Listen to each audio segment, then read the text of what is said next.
So let's say you want to apply borders onto the image that you see right here. If you want to do that, then you can simply go around over here onto the borders section right here, just like this. And there are different sort of borders right here, as you can see, like this basic borders right here, like this vignette, there's bevel, as you can see right here, there's circular black right here, and so forth. So you can simply go around and choose out whatever border you want right here.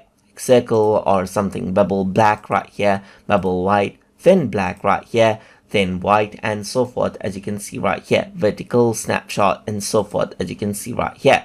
So this is what you have. And apart from that, you can also work around with edges right here, and then work around with film, as you can see right here, film emulsion right here. You can go for rough edge stroke, and then so forth, as you can see right here, just like this as well.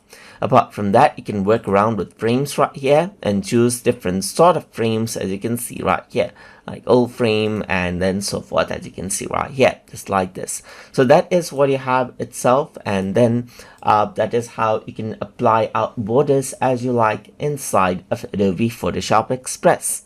So hope you guys learned something as always, and as always, please like, comment, share, and subscribe.